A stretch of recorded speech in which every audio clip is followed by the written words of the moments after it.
Assalamualaikum warahmatullahi wabarakatuh. Kami dari kelompok 8 ingin mempresentasikan hasil kerja kami. Di kelompok 8 ada Fauzan, ada Yadin, ada Fakhriji, ada Naufal, dan yang terakhir ada Ratna. Di sini kami akan menjelaskan tiga hal, yaitu unsur intrinsik, unsur ekstrinsik, dan ada pendahuluan. Terima kasih. Novel yang kami resensi yaitu novel yang sangat memantik kontroversial ketika novel ini diluncurkan pada tahun 2003. Novel ini berjudul Tuhan Izinkan Aku Menjadi Pelacur, karya Muhyiddin M. Dahlan. Novel ini bergenre fiksi dan novel ini memiliki subjudul Memoir Luka Seorang Muslimah. Kenapa disebut memoir? Karena novel ini menceritakan riwayat atau perjalanan seorang muslimah. Meskipun novel ini fiksi, tetapi sebenarnya novel ini diangkat dari fakta-fakta yang benar terjadi. Muhyiddin M. Dahlan selaku penulis melakukan wawancara yang sangat dalam kepada tokoh utama di novel ini. Novel ini menceritakan seorang muslimah yang alim bernama Didah Kirani, dan dia salah satu mahasiswa di salah satu kampus di Yogyakarta. Dia memutuskan mengikuti organisasi jemaah Islam di kampusnya dengan tujuan untuk memperdalam ajaran Islam dan taat menyeluruh secara kafah. Di tengah perjalanan, Kiran mengalami kekecewaan besar terhadap organisasinya. Dia sering tidak paham dengan beberapa konsep ketuhanan dan dia sering menanyakan hal itu, tetapi pertanyaan Kiran hanya dijawab dengan doktrin yang tertutup, sehingga Kiran tidak puas dengan jawaban itu. Dan hidup Kiran mengalami turbulensi yang sangat dahsyat. Dia jatuh ke dalam kubangan dunia perkuliahan yang sangat parah. Dia juga terjebak di sebuah agonia yang tidak pernah selesai. Itulah sebabnya kita jangan sampai menaruh ekspektasi kepada sesuatu yang betul-betul belum pasti. Dan di novel ini, kesalahan Kiran adalah memposisikan satu-satunya Tuhan sebagai sosok yang bersalah atas ekspektasinya itu. Tuhan kemudian dihardik karena apa yang ia harapkan, apa yang ia temukan, dan apa yang ia inginkan tidak pernah tercapai. Di dalam novel ini, Muhyiddin M. Dahlan mengupayakan untuk mengangkat realitas nyata yang terjadi di rentan waktu buku ini dibuat. Tetapi tidak menutup kemungkinan di hari ini kita bisa melihat banyak orang bersembunyi di balik jubah ideologi, di balik jubah agama, tetapi mereka tetap sama di hadapan selangkangan perempuan. Kemudian unsur intrinsik novel. Yang pertama temanya yaitu kekecewaan seorang muslimah terhadap jemaah laki-laki dan Tuhannya. Kemudian latar waktu yaitu pagi hari dan hari Kamis. Latar tempatnya Pondok Ki Ageng, Desa Wonosari, Gedung Fakultas Hukum, Pasar Kembang, dan Pantai Parangtritis. Kemudian latar suasananya sedih, senang, dan kecewa yang sangat dalam.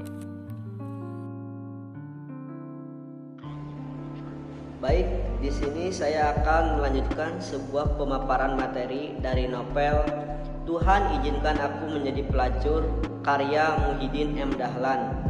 Yang dimana di sini saya akan membahas sebuah penokohan dan watak dalam novel ini. Sebelumnya, penokohan dan watak yang berarti penampilan atau tokoh yang memerankan watak atau karakter tertentu dalam seninya. Untuk lebih lanjutnya, kita mengambil contoh seorang tokoh yang bernama Rahmi. Dia mempunyai watak taat beribadah dan dewasa dalam berpikir. Apa sih bukti dikatakan bahwa Rahmi itu taat beribadah dan dewasa? Di sini kita ngambil contoh di halaman 24. Rahmi berkata, Rahmi suatu ketika hidup harus mengikuti cara Rasul. Semua gerak-gerik kita harus mengikuti tuntunan beliau. Makan, minum, termasuk dalam hal berjalan kita harus mengikuti tuntunan Rasul. Nah, itu yang dikatakan Rahmi taat beribadah karena Rahmi mengikuti tuntunan Rasulullah. Lalu kita ambil contoh lain, misalkan di sini ada tokoh yang bernama Aulia, mempunyai watak sabar dan perhatian. Apa sih bukti yang dikatakan bahwa Aulia itu sabar dan perhatian? Di sini kita mengambil contoh di halaman 50 dikatakan, aku hanya mengangguk tanda takdim setelah dibaiat dan dibacakan hak dan kewajiban warga negara Islam Indonesia. Aku pun dioper ke pos di mana biasanya para ukti berkumpul.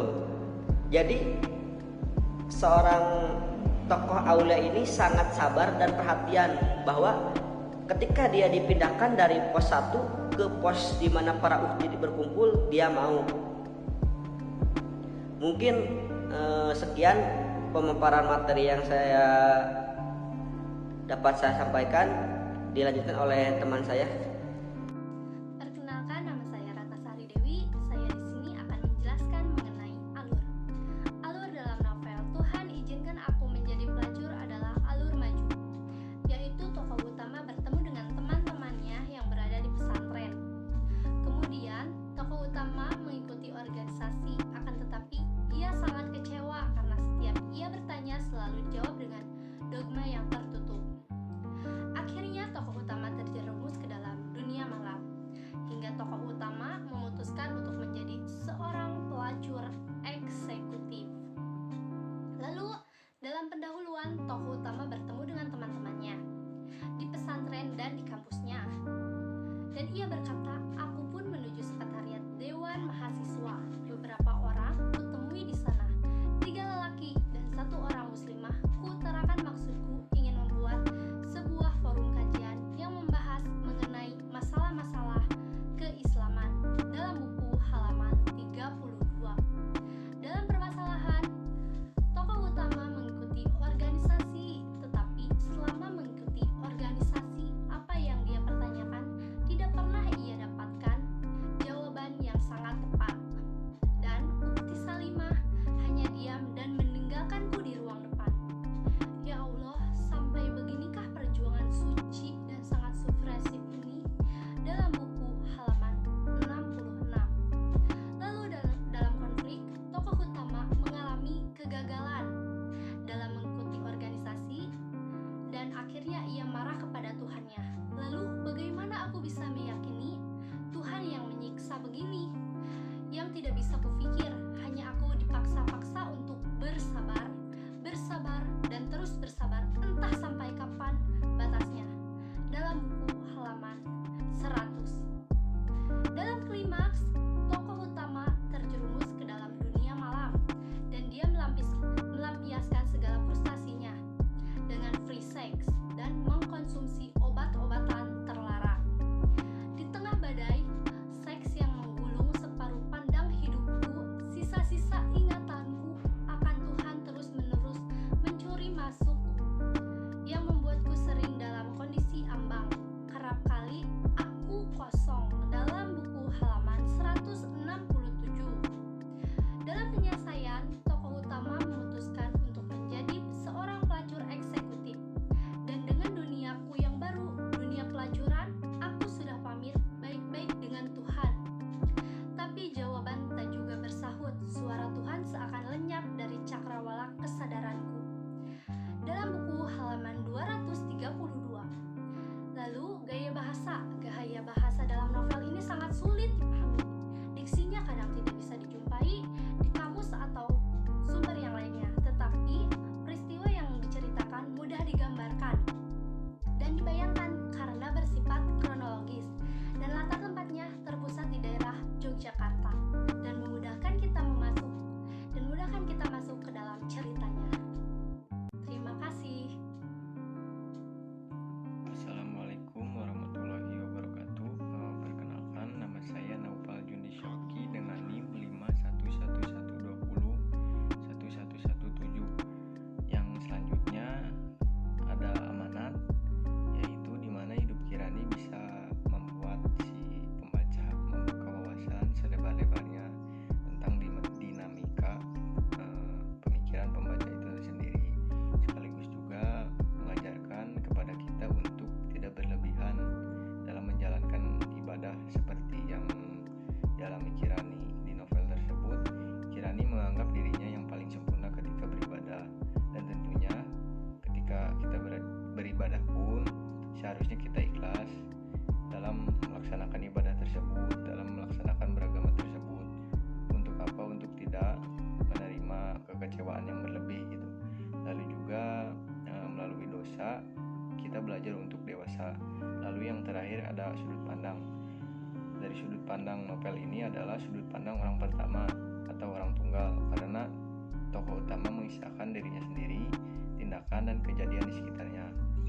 Lalu juga ada unsur ekstrinsik dari novel Tuhan Izinkan Aku Menjadi Pelacur. Yang pertama itu ada nilai moral. Nilai moral ini sendiri mungkin hampir sama seperti yang nomor 6 yang saya sebutkan tadi, di mana hidup Nidah Kirani ini membuka wawasan kita selebar-lebarnya mengenai dinamika pemikiran pembaca tersebut, sekaligus juga mengajarkan kepada kita untuk tidak berlebihan dalam beribadah maupun beragama. Tentunya kita harus ikhlas dalam menjalankan peribadahan kita atau agama kita. Lalu yang kedua ada nilai sosial, yaitu saling tolong-menolong. Pada saat Kiran memutuskan pulang kampung ke halamannya, ia membantu warga sekitarnya dengan barang dagangan ibunya atau apa saja yang bisa ia bantu. Lalu yang ketiga ada nilai agama, yaitu menyebarkan dakwah. Kiran bertausiah dengan para warga di tempat tinggal orang tuanya tentang keislaman yang ia pahami. Lalu yang kedua ada meminta doa. Kiran meminta doa kepada orang tuanya untuk tetap beristiqomah di jalan keislaman yang dianut.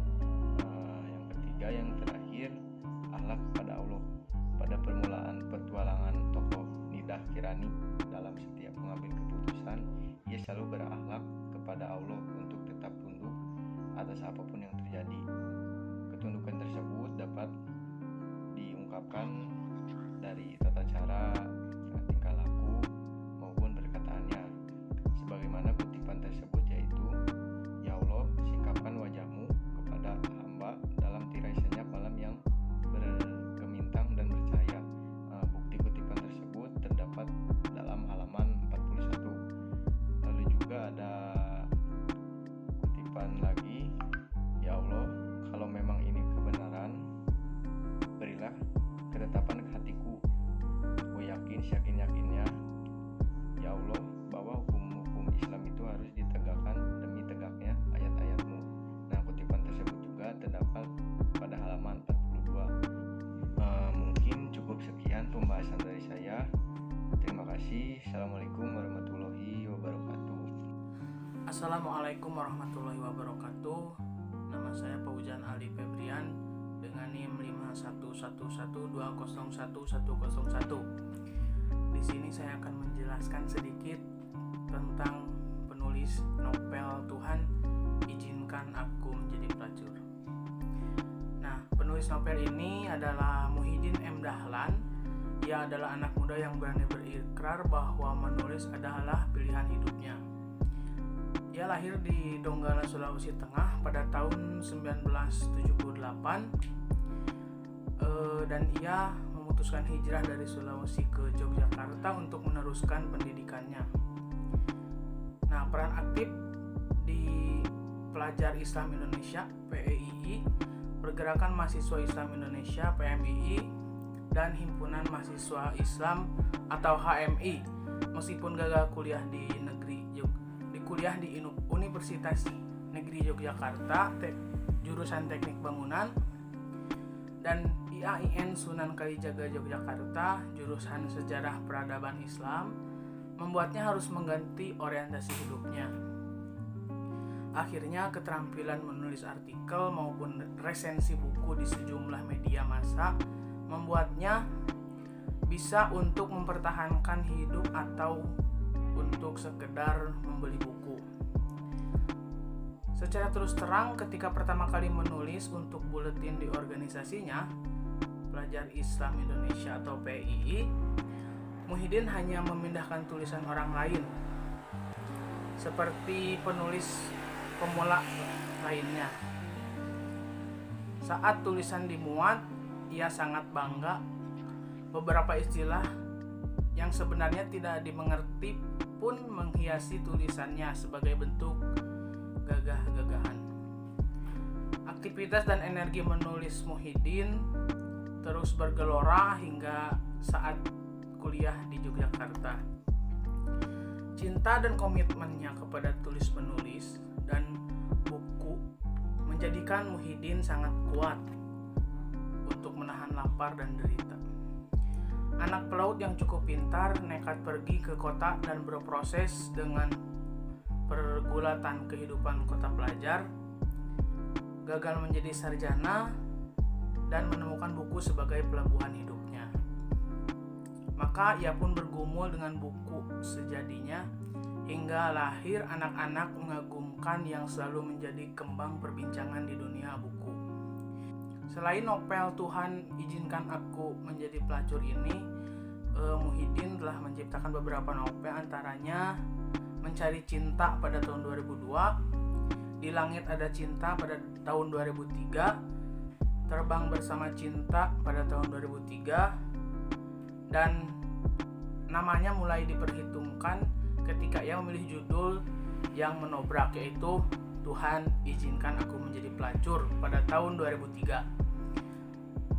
Novel tentang pencarian seorang perempuan muda akan Tuhannya itu kemudian menyeretnya ke beberapa persidangan dengan caci maki yang meruntuhkan nyali.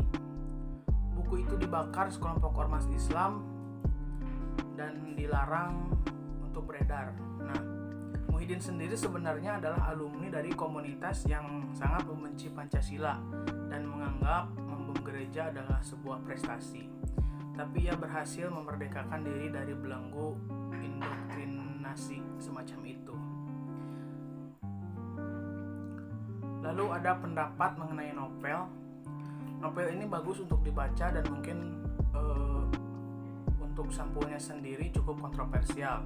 Tetapi di dalam novel ini isinya bisa membuat pembaca membuka wawasan tentang dinamika moral, agama, sosial, dan permasalahan. Dan di novel ini juga terdapat banyak kritik sosial untuk golongan tertentu atau individu karena penulis merasa ada berbagai masalah ketimpangan kenyataan dan ketidakberesan dalam lingkungan masyarakat. Masalah-masalah tersebut antara lain adalah: pertama, kritik sosial terhadap pemberontakan jamaah organisasi Islam atau Daulah Islamiyah. Yang kedua, kritik sosial terhadap pilihan hidup menjadi pelacur. Yang ketiga, kritik sosial terhadap permasalahan gender. Yang keempat, kritik sosial terhadap pelanggaran norma-norma di masyarakat. Yang kelima, kritik sosial terhadap sikap tokoh agama. Dan kritik-kritik tersebut mencerminkan ketidakberesan yang terjadi di lingkungan masyarakat sehingga terjadi timbulnya beberapa masalah. Dan di novel ini juga membuka kemunafikan dari seseorang yang berintelektual tinggi, bersembunyi di balik kewibawaan dan pangkat, selalu menyuarakan nama-nama moralitas dan menyuarakan nama-nama Tuhan di setiap dakwahnya. Dan masih banyak lagi manfaat dan pencerahan-pencerahan yang kami dapat dari membaca novel ini. Mungkin dari saya hanya itu yang bisa disampaikan. Mohon maaf apabila banyak kekurangan.